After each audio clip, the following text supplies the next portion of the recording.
What's good, fellow pack opening enthusiast, and welcome to Dzeeff's channel.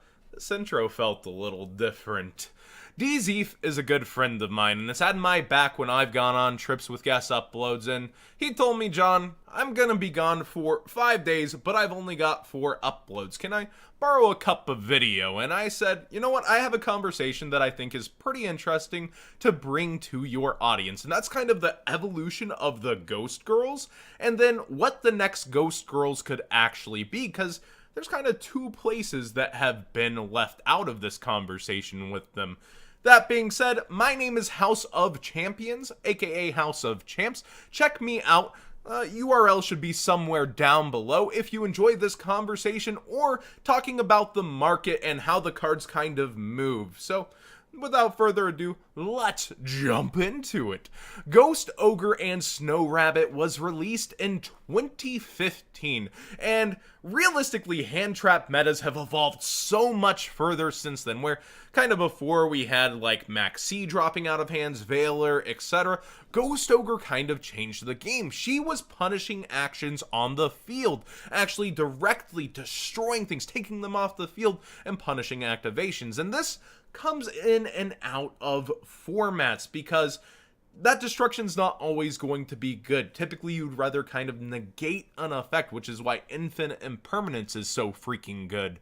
Also, Infinite Impermanence doesn't care about the chain link, whereas most of the Ghost Sisters kind of care where they are, except for the next one, which is Ghost Reaper and Winter Cherries, who also comes in and out of formats. I think she's a much more interesting conversation because she gets better as a format becomes more linear. John, what do you mean by that? Well, Ghost Reaper seems to be better when there's only a couple of powerful decks. That way she becomes more effective. You spend less room in your extra deck actually giving her resources, and you're able to take care of big problem cards in the format. Realistically, we look back to full power spirals, and spiral double helix getting hit was such a huge win when you managed to do that with Ghost Reaper. You even had players just going draw, pass, draw, pass. No, please, you make a move. I really want to hit your double helix out of your extra deck. It was so insane. And then that's when we figured out Borlo Dragon was really freaking good also. But whenever there is a problem deck that takes up a lot of the slots, Ghost Reaper seems to shine. More recently, we saw Sky Strikers become a problem, and they ended up plopping her down on Kagari a lot, and that was pretty good, but just not enough to really stymie Sky Strikers, as they still had such resource management out of their deck. But Ghost Reaper, again, floats in and out of formats. One that's been a permanent resident of almost every format is Ash Blossom. Ash Blossom hits the deck. So we're in the third zone. We've got an extra deck, field, and now to deck. Ash Blossom, it's freaking good, alright? Interaction with the deck, special summoning from the deck, being able to stop searches, it does it all. Even draws. Like, it's just so good.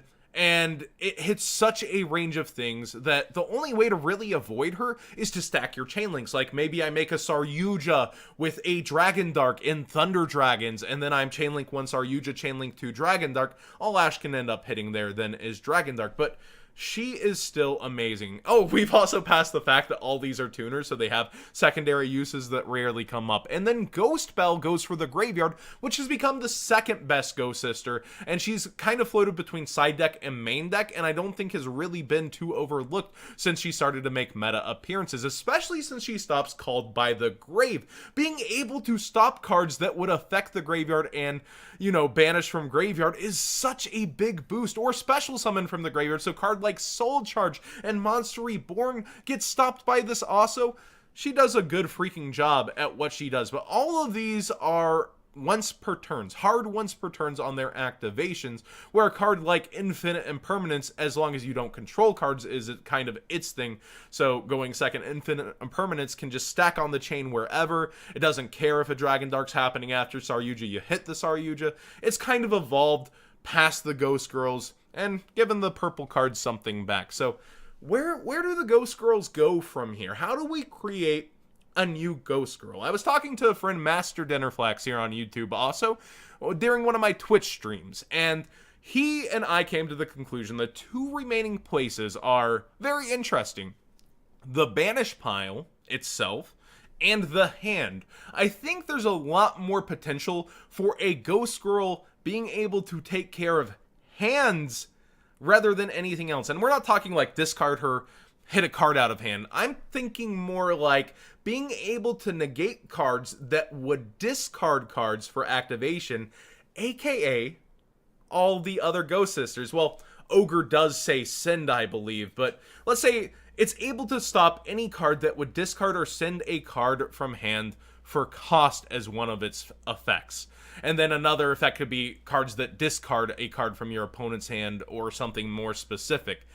A Ghost Sister being able to chase down Ghost Sisters is something we've all wanted, I think, for a very long time. That counter hand trap to a hand trap. It seems pretty good. And then if you were to go back to slower formats, you could have Solemn Strike, stop the counter, or, Called by the Grave as it is now. Just these crazy chain links that are all insane from the hand. And before I freak y'all out, I understand a lot of rogue duels don't really like these hand traps. I think partly because of the price point they hold or once held, but also because they do stop interaction. They come out of the hand, they would seem like interaction themselves, right? But they're typically negates, destruction, and they feel like they stop interaction that would otherwise be happening. Now, I think a Ghost Sister to chase down the other Ghost Sisters would be something you all might enjoy.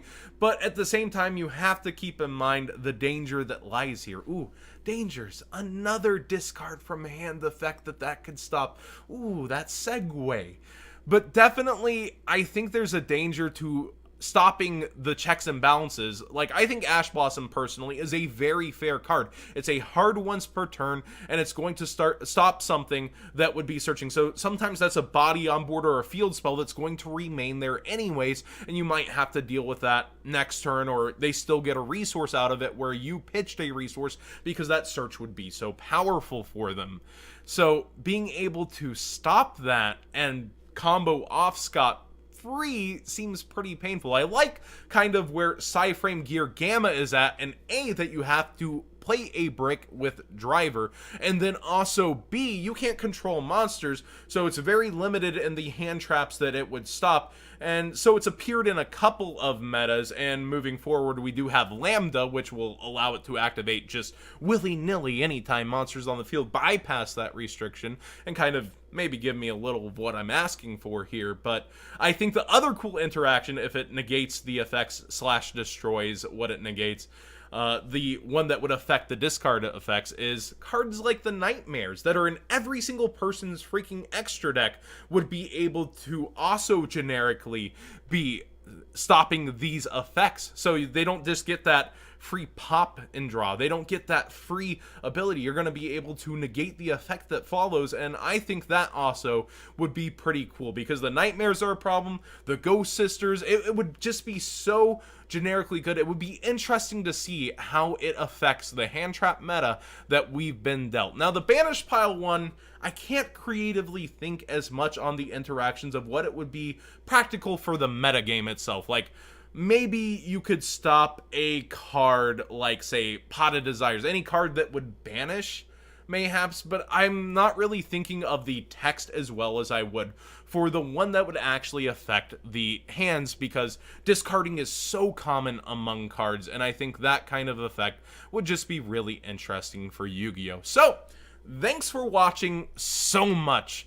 I really appreciate the opportunity from Dzeeff. He's been a longtime friend, and I think he really creates some of the most interesting conversations here on YouTube. But I wanted to give a little food for thought here on, we've had 4 of these things. I don't think they're really done yet with them. I've also guest uploaded in the past on his channel with a look at some of the Bandai cards, the original Yu-Gi-Oh cards released. So he might link that video also for you guys to see on his channel. But do please check me out if you enjoyed this conversation and discussion. I know it's a little swap up of a style from what you might be used to, but I'll also be looking around in the comment section down below to see what you guys might think the next Ghost Sister just might be, or do you think they're done? And do you want them to be done with the Ghost Sisters? Do you think what I'm proposing is just too powerful and ridiculous for the game? I truly do want to hear your opinions down in the comments section below. So, subscribe not only to myself, but to my good buddy Dzeeff here, or at least check out his videos